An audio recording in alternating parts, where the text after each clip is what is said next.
Everyone knows about the Underground Railroad that helped move escaped enslaved people northward to freedom. But did you know that Mexico also had a southern route to freedom? Researchers estimate that as many as 10,000 enslaved people may have escaped by this route. Some traveled on foot, some on horseback, some by ferry, and some even rode across the Rio Grande River on bales of cotton.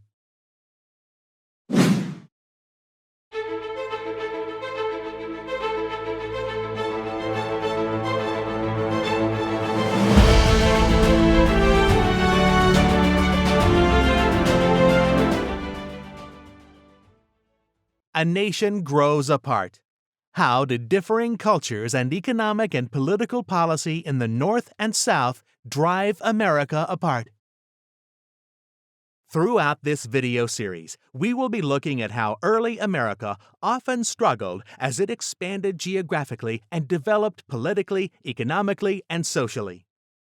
An example of geographic expansion is when America's borders were maintained or grew either through war or treaty. An example of political struggle is when policies are created that either restrict or increase the federal government's powers, states' powers, and citizens' rights. Economic struggles include when business and trade policies are restricted, economic opportunities are not equal, or established labor systems limit people's rights. Lastly, we'll be looking at social and cultural development, or how America struggled with inclusion and ensuring rights for all its citizens. This video will detail Section 1. Political and Economic Development. In what ways did manufacturing and big business shape the economy and government of the Antebellum North? Section 2. Political and Economic Development. In what ways did agriculture drive the economy and government of the Antebellum South? Section 3. Social and Cultural Development. In what ways did the North and South grow apart both culturally and socially? Section 1. Political and Economic Development. In what ways did manufacturing and big business shape the economy and government of the Antebellum North? Remember that there were significant geographical differences between the northern and southern regions of the United States. In the northern colonies, the rocky soil and harsh weather made it rare to farm enough food to create an export crop. This meant that colonists in the North had to rely on other forms of commerce in order to survive. Fast rivers aided in production with mills using water power. The North became a manufacturing and shipping hub. For these reasons, the North became much more urbanized, had more cities than the South. From 1800 to 1850, the North and South began to depend on each other economically, but disagreed with each other culturally and politically. These differences were known as sectionalism, as opposed to nationalism, which was the sense of national unity. While the South viewed slavery as a necessary evil to process cotton, the North depended on inexpensive immigrant labor to work in manufacturing. As the picture shows, these two sections of the United States grew dramatically apart, which was reflected in the political tension of this era. The Missouri Compromise of 1820 was a temporary solution to ease political tension. It banned slavery north of the 36-30-degree latitude line.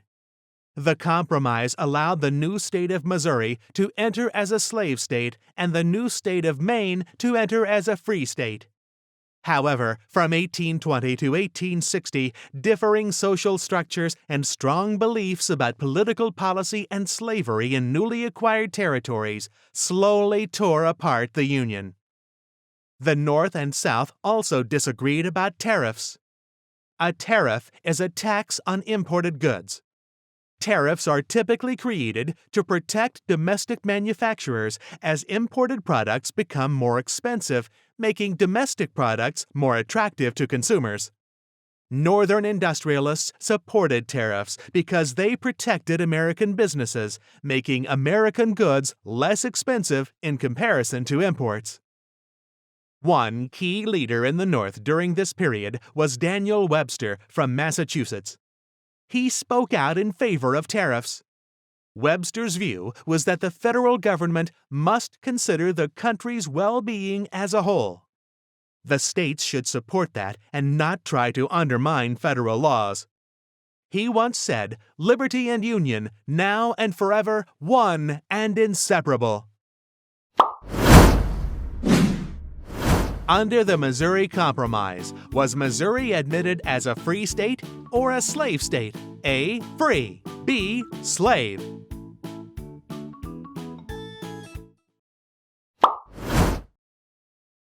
If you said B, you're right. Missouri was admitted as a slave state, while Maine was admitted as a free state. In this way, the balance between free and slave states was maintained. Section 2. Political and Economic Development. In what ways did agriculture drive the economy and government of the Antebellum South? The South is naturally well suited to agriculture and large plantations. The weather was milder and the soil was better, enabling longer growing seasons. The South was much warmer and well suited to growing crops that could be exported for cash. The land was flat and wide, with plenty of space for large farms, later called plantations.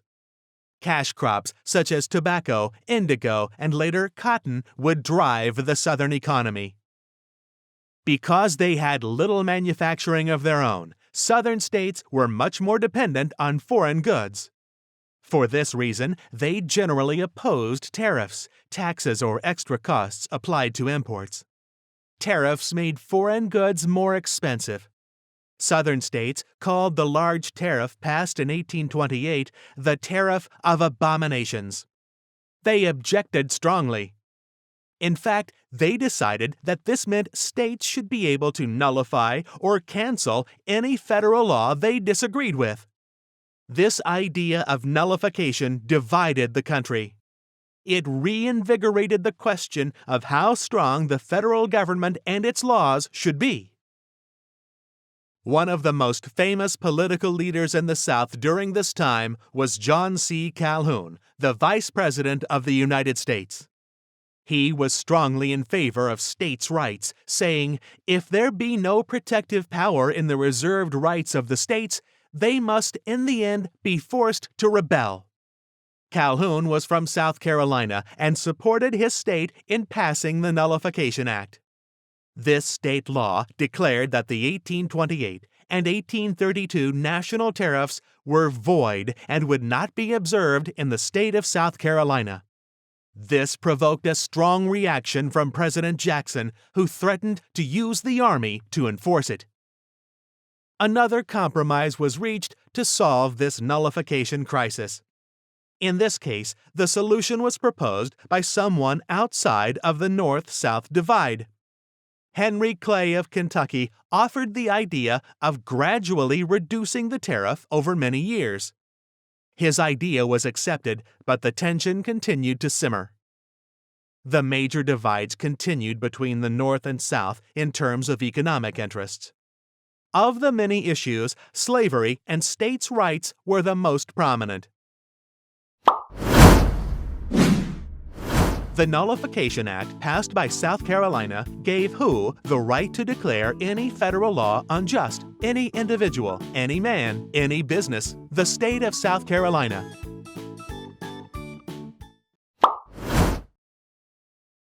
If you said D, you're right. South Carolina thought the tariffs passed in 1828 and 1832 were unjust and declared that they would not observe them. Section 3. Social and Cultural Development. In what ways did the North and South grow apart both culturally and socially? The North and the South had differing labor systems and social structures, cultural and social hierarchy. The urban-rural split also made a huge difference culturally. Northerners were likelier to be big city folk, while Southerners lived primarily in the country. This affected their daily lives and their social and family structures. Take a look at a few graphs here to better understand the differences in the population in the North and the South. Here is a breakdown of the overall population numbers by region.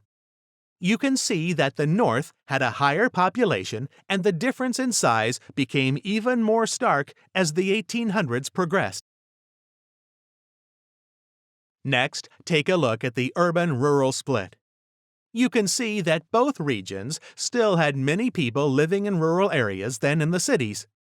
But the urban city population was growing much more rapidly in the North. Finally, it is well known that the number of enslaved people was significantly higher in the South than in the North. But how high was it? Take a look at the following map. It shows the percentage of the total population in each county that was enslaved. You can see from this map that in much of the South, over half the actual population consisted of enslaved persons. Most Northerners thought slavery should be outlawed in new states. They argued that slavery was immoral. Instead of using enslaved people for labor, Northern businesses used child labor, women, and immigrants to work in factories. Wealthy investors bought factories in cities where labor was easy to find. Southern states argued that enslaving people was their constitutional right.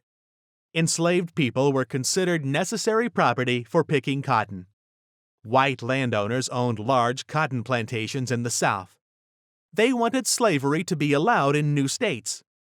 This would help increase their political influence in the federal government. Differing views on slavery soon became even more complicated. States argued over laws like the Fugitive Slave Act, which forced Northerners to basically support the legality of slavery. Northern and Southern states also continued to argue over whether or not slavery should be allowed in new states and territories like Kansas. In some cases, these arguments led to violence. The movement to end or abolish slavery, also known as abolitionism, grew stronger. It was centered in the North, and there were many outspoken leaders like Frederick Douglass and Sojourner Truth, both of whom had been formerly enslaved.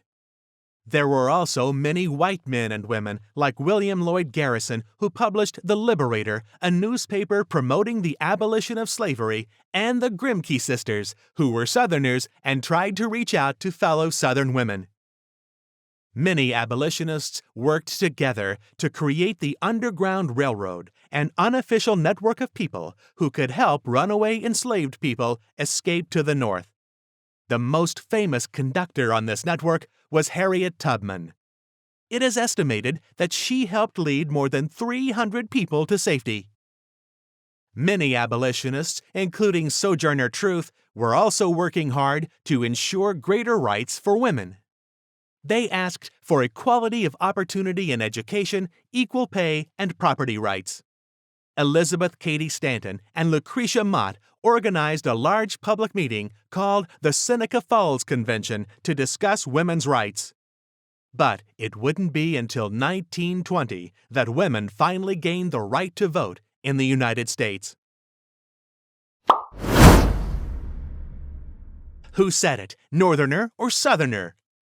If there be no protective power in the reserved rights of the states with regards to tariffs, they must in the end be forced to rebel.